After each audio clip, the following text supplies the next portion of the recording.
미숙아의 영양 관리 부분에 대해서 보도록 할 건데요. 교재 139페이지에 해당이 됩니다. 먼저 미숙아를 다른 말로 하면 저희가 조사나라고 또 많이 이야기를 할 거예요. 책마다 이제 쓰는 단어가 좀 다르더라고요. 그래서 이제 일단 그 미숙아는 재태 기간을 근거로 37주 미만에 태어난 신생아를 저희가 미숙아라고 이야기를 하고요. 저체중아 같은 경우는 이 기간하고 상관없이 출생 시 체중이 2.5kg 미만인 신생아를 저체중아라 하고요. 출생 시 체중이 1.5kg 미만인 신생아를 극소체중아라고 정의를 합니다. 그래서 이제 이런 이제 조산아들, 미숙아들은 예를 들어서 이제 이렇게 태어나게 되면 폐질환을 비롯해서 각종 합병증 같은 거 가질 수도 있고요. 또 이제 중요한 게 어떤 섭식 기능을 섭취하고 소화 흡수하고 이런 부분들이 충분히 갖추어져 있지 못하기 때문에 영양을 공급하는데 굉장히 문제가 생길 수가 있어요. 그래서 이제 이런 미숙아도 산모가 분비하는 어떤 이제 조산을 한 상태의 산모가 분비하는 모유를 조산유라고 하는데요. 그럼에도 불구하고 이 조산유로 양육하는 게 좋겠죠. 어찌 됐든 간에. 근데 이제 그렇지만 그걸 빨지 못하는 경우가 있기 때문에 위장관이라든지 정맥을 통해서 영양을 공급하기도 한다라고 합니다. 그래서 이렇게 태어난 아이들이 몸통에 비해서 머리가 비교적 크고 사지가 짧은 게 특징이고요. 또 피부가 성숙아보다 얇고 붉은기가 상당히 강해요. 주름이 좀 많다라고 보시면 되고요. 체표면적이 정상아보다 넓고 땀샘이 아직 완벽하게 발달이 되어 있지 않다 보니까 체온 조절이 잘 안 돼요. 그리고 이제 이게 중요하죠. 입으로 빨거나 삼키는 동작을 제대로 하지 못해요. 그러다 보니까 아까 말씀드린 조산유라도 먹이면 너무 좋은데 아이들이 그 모유를 이렇게 삼키거나 빨지 못하다 보니까 결국엔 이런 아이들은 위장관이라든지 정맥 영양으로밖에 섭취시킬 수밖에 없는 상황에 놓이게 되는 거죠. 또한 위 용량이 이제 작죠. 부족하다 보니까 그거에 따라서 소화 흡수 기능도 떨어질 수밖에 없고 또 어떤 그 주스를 다 채우고 태어난 아이들이 아니다 보니까 면역 기능이 낮을 수밖에 없어요. 그다음에 가장 이제 위험한 게 바로 이거죠. 감염의 위험이 높아요. 그래서 높은 호흡 장애가 나타날 수 있다라고 이야기를 합니다. 그래서 우리가 이제 그럼에도 불구하고 이런 미숙아들이 태어났다면 그 미숙아들이 가지고 있는 특징을 파악을 하고 어떤 영양 기준량으로 이제 아이들을 이제 할 건지를 이제 보는 거죠. 그래서 이제 이런 미숙아나 아까 말한 이제 조산을 했거나 아니면 저체중아 37주 미만에 태어난 이런 미숙아라든지 저체중아 극소체중아 이런 아이들은 이제 아까 말씀드린 감염의 위험이 높다 그랬잖아요. 그래서 이제 뇌출혈도 올 수 있고 인공호흡기 같은 거 치료 시 기흉도 올 수 있고요. 폐출혈, 만성 폐질환 이런 합병증들을 정말 걱정하시더라고요. 또 이제 괴사성 장염도 올 수 있고 이런 합병증의 결과로 내성마비도 올 수 있고 지능이 좀 떨어질 수도 있고 여러 신경학적 후유증이 발생하기도 한답니다. 그래서 이제 어찌됐든 이렇게 태어나지 않으면 이제 너무 좋은데 이런 미숙아들도 태어났을 때 저희가 이제 이런 특징을 알고 영양을 잘 공급해서 건강한 아이로 또 케어를 해야죠. 이제 그러면 미숙아 영양의 특징을 먼저 이제 영양 관리함에 있어서 영양의 특징을 좀 보도록 할게요. 이제 기본적으로 이런 조산아들은 젖을 먹는데 필요한 어떤 반사작용이 있죠. 엄마 이렇게 뭔가를 빨아당기려고 하는 이런 반사작용이나 운동 기능이 잘 발달되어 있지 않아서 사실 젖을 먹기가 상당히 어렵습니다. 그래서 이제 앞에서 다 설명한 위의 용량도 부족하고 장의 운동력도 어때요? 운동 능력도 작고 그래서 이제 이러다 보니까 이 영양 기준량들을 살펴보고 나서 또 이것들을 어떻게 섭취시킬 건가 공급 방법까지 한꺼번에 다 같이 보도록 할게요. 그래서 모체로부터 충분한 철, 칼슘인 비타민 등을 받지 못하고 태어났기 때문에 체내 저장량이 굉장히 부족해요. 그리고 위장 간의 미수, 그러니까 덜 성숙했다는 거죠. 다 완벽하게 크지 않았어요. 그러다 보니까 이런 질병, 소화효소의 부족으로 영양소의 소화 흡수가 잘 되지 않는 문제점을 가지고 있습니다. 그래서 그럼에도 이런 문제점들을 극복을 해서 영양을 공급해 줘야만이 이제 점점 성숙화로 가는 거죠. 첫 번째 영양 기준량 저희가 에너지를 좀 보도록 할 건데요. 어떻게 보면 이런 조산아들은 태아기에 미처 자라지 못한 것을 이제 이미 출산 밖으로 나와버렸잖아요. 그러다 보니까 출생 후에 그 정상 아이보다 성장 속도가 만회하기 위해서 좀 뭐랄까 성장 속도를 빠르게 하려고 하는 그런 이제 있나 봐요. 그래서 에너지, 단백질, 뭐 거의 모든 영양소가 단위 체중당 필요량이 상당히 많이 필요하다라고 해요. 그래서 이제 그 중에 이제 에너지를 보시면 미숙아의 에너지 필요량은 스트레스, 질병, 성장 속도 등의 영향을 크게 받고요. 이 신생아의 상태나 활동 등에 따라서 조금씩 달라집니다. 그래서 성장을 위해서는 하루에 단위 체중당 120kcal가 필요하다라고 보시면 되겠어요. 그래서 이제 아이들이 이제 일단 에너지를 보긴 봤지만 이런 부분도 그 영양소 권장 기준이 있더라고. 이런 조산아들, 미숙아들, 그러니까 조산아라고 할게요. 조산아, 그 출생 체중 최소 1000g 이상인 영양소 권장 기준이 있어요. 근데 이제 저희 나라에서 만든 게 아니라 WHO에서 만들어낸 기준이 있더라고요. 그래서 이제 이것도 있다는 거, 현재 있다는 거. 그래서 이제 뭐 거기 출생 후 7일까지는 이렇게 먹이고 출생 후 뭐 만기까지, 임신 만기부터 1세까지 이렇게 세 섹션으로 나눠져 있더라고요. 이제 혹시 다음에 임상 쪽 영양사를 저희는 다 영양교사 선생님이시긴 한데 임상에 좀 관심이 있으시면 참고 WHO 홈페이지 들어가셔서 참고하시면 좋을 것 같아요. 근데 이제 그 미숙아가 아까 3가지가 있었잖아요. 저체중아도 있었고 그다음에 뭐 여기 보시면 극소체중아, 저체중아, 미숙아 이렇게 3개주로 나눴는데 사실은 이 3가지 중에서 이 특히 1.5kg 미만인 극소체중아가 이 저체중아보다는 훨씬 더 영양관리에 문제가 크대요. 왜냐면 이제 워낙 작게 태어났기 때문에 굉장히 쉽게 피곤해한대요. 그리고 빨리 지쳐요. 그리고 그러니까 이제 피곤하니까 잠을 많이 잔다라고 하네요. 그러다 보니까 급식할 시간이 부족해요. 그러니까 애가 좀 눈을 뜨고 있고 우유란다. 뭔가를 영양을 공급해야 되는데 아이가 조금만 뭔가 공급받다가도 피곤해서 자버리고 하니까 또 급식 영양을 급식한 후에 호흡이라든지 심장 박동에 무리가 생겨서 원하는 만큼 내가 젖을 충분히 먹기가 힘들어요. 그러다 보니 이 극소 체중아들은 이 뭔가를 먹는 그런 영양을 공급받는 그 시간이 굉장히 즐겁다기보다는 굉장히 스트레스를 받는데요. 그래서 이제 특히 미숙아 중에 이 극소 체중아는 좀 더 잘 발달하도록 많은 관심을 보여주셔야 되는데요.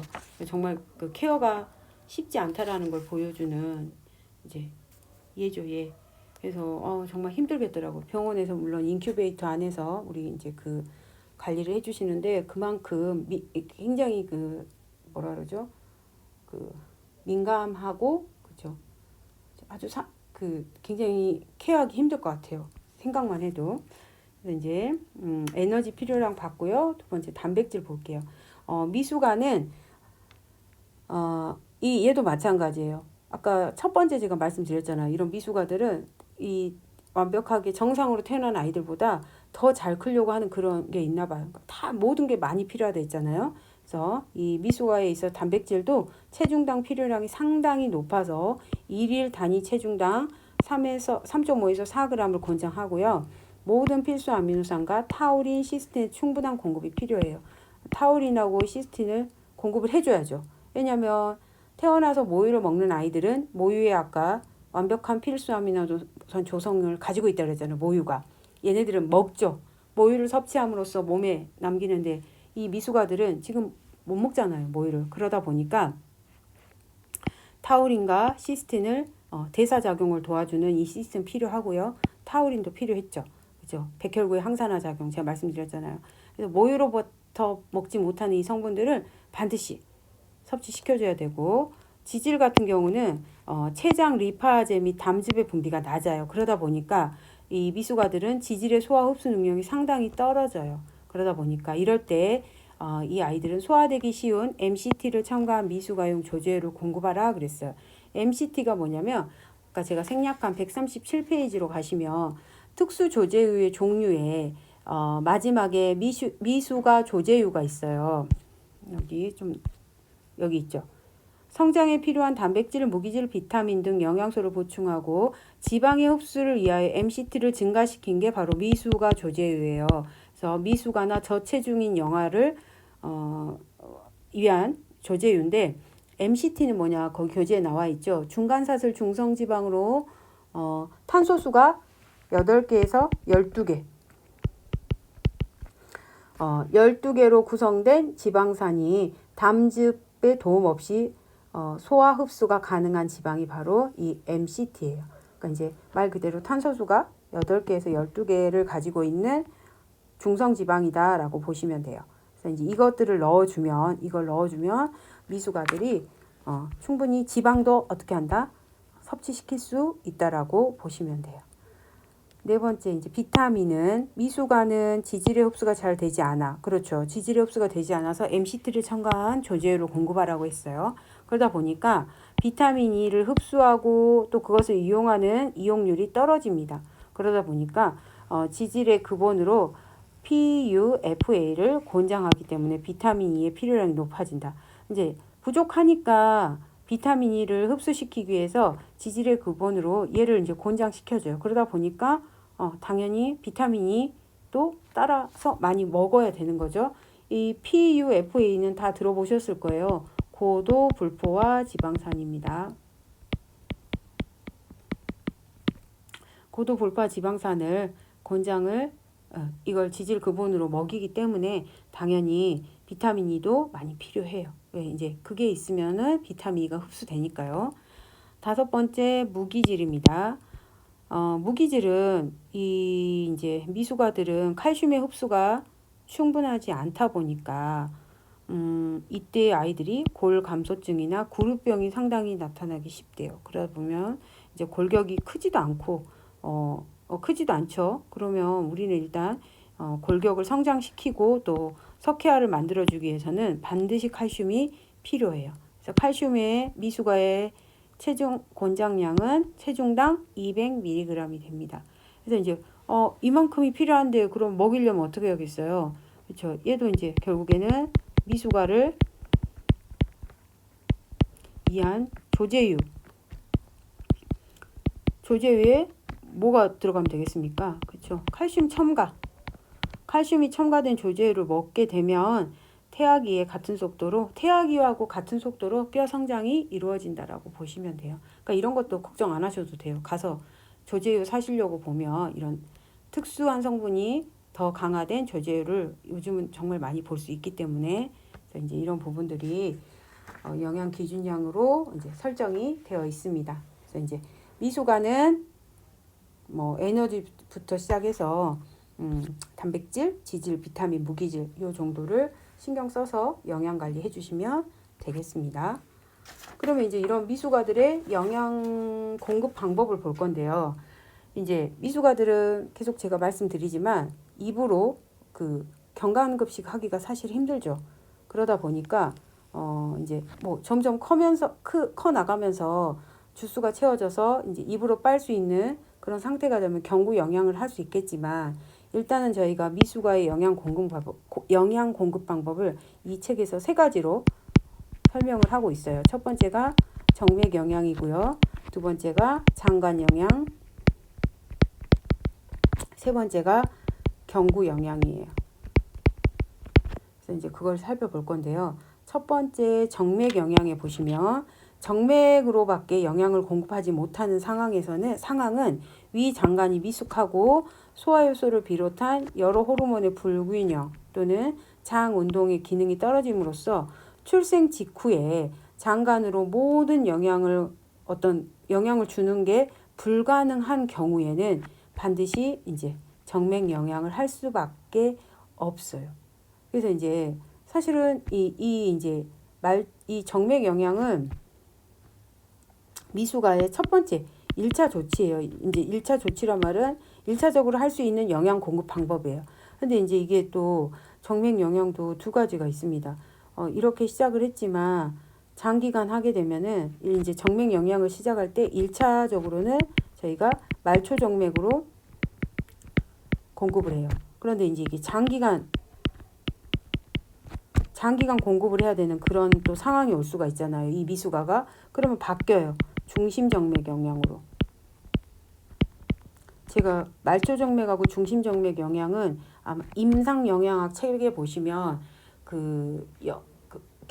경강급식이랑 뭐 이런 거 나올 때 나와 있어요. 그림으로 이렇게 나와 있더라고요. 그래서 이 부분은 뭐 임상영양학 책 보시면 말초정맥 그다음에 중심정맥 영양이 어떻게 들어가는지는 그 사람 몸통 그림 갖다 놓고 있더라고요. 한번 확인하시고 뭐 꼭 제가 가르치는 이 부분에서 모르셔도 됩니다. 하여튼 이제 정맥 영양이 필수적일 때가 있는데 초반에는 말초 정맥으로 공급을 하다가 이게 오래되는 그런 미숙아일 경우에는 중심정맥 영양으로 이제 위치가 바뀐다는 것만 제가 설명드리려고 하는 거예요. 표 4-18 같은 경우는 미숙아의 정맥 영양의 수액과 주 영양소 공급 가이드라인입니다. 그래서 이제 그렇죠. 이게 있어야만이 아이에게 이제 어떻게 목표를 설정할 건지. 그래서 이제 이건 저희가 외울 필요까지는 없겠죠. 한번 보시고. 두 번째가 장간 영양이에요. 장간 영양은 이제 미숙아들에게 하루에 한 몸무게 킬로그램당 5에서 25ml 정도 되는 아주 작은 모유가 나온다면 어머님이 또는 조제유로 장간 영양 주는 것을 채소 경간 수유라고 한다. 그래서 줄임말로 MEF라고 합니다. 정말 채소 경간 수유예요. 그래서 이제 이 여러 연구를 통해서 했더니 이 MEF가 미숙아를 좀 빠르게 성장시킨다는 걸 알게 된 거죠. 그 말은 무슨 말이에요? 결국에는 이제 뭔가를 먹어야 되는 거죠. 이 주사 수액 갖고는 아이가 이제 커 나간다는 게 이제 그럴 수밖에 없는 그런 지금 상황에서는 말초 정맥으로 영양을 공급받을 수밖에 없지만 결국에는 이런 그 모유나 이런 것들이 아이들을 크게 자라게 하는 방법이라는 걸 입증한 거죠. 또는 이제 수유 곤란 발생 저하라든지 아니면 장의 기능과 구조적 성숙 촉진. 그래서 또 재원 기간의 감소. 그러니까 빠르게 태어날 수 있는 거죠. 이런 것들을 이 MEF를 통해서 결과를 보게 된 거예요. 어찌됐든 장간 영양을 지속적으로 하는 아이들이 조금 더 빨리 퇴원해서 집에 간다라는 거죠. 그래서 이제 141페이지 저희 교재에 보시면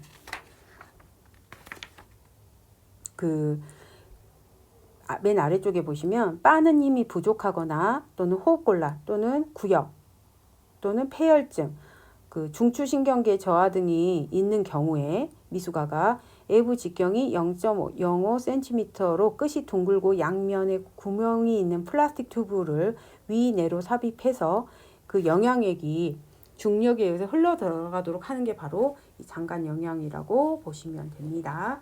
그래서 장간 영양이 주는 효과, 이 중요하겠죠? 그래서 이걸 할 수밖에 없는 상황이긴 하지만 그래도 이 장간 영양을 통해서 이런 결정적으로 좋은 효과들을 나타난다고 보시면 되겠어요. 이제 세 번째는 경구 영양이에요. 이제 경구 영양은 말 그대로 이제 34주 정도가 되어야 가능하다 그랬어요. 이제 왜냐면 이제 흡입도 하고 넘겨야 되니까. 그러면 식도 운동도 된다는 얘기고 위장관도 비워주는 그런 것들이 다 이루어진다라고 보셔야죠. 그래서 34주 정도가 되어야지 경구 영양을 시작할 수도 있습니다.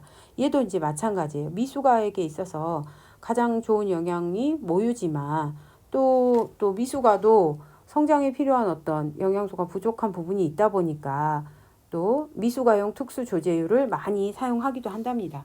근데 이제 모유로 수유를 할 수도 있지만 그렇지 못한 경우에는 미숙아용 특수 조제유를 구매해서 먹이는 거죠. 그래서 경구 영양으로 주는 이제 방법으로는 모유 수유하는 방법과 미숙아용 특수 조제유를 먹이는 방법이 있어요. 그래서 이 부분은 교재를 한번 같이 보실게요. 142페이지 보시면 좋겠어요. 142페이지에 보시면 모유 수유는 조제우에 비해서 장점이 미숙아의 어떤 감염, 알레르기, 개사성 장염 이런 것들의 발생을 떨어뜨리는 장점이 있겠죠.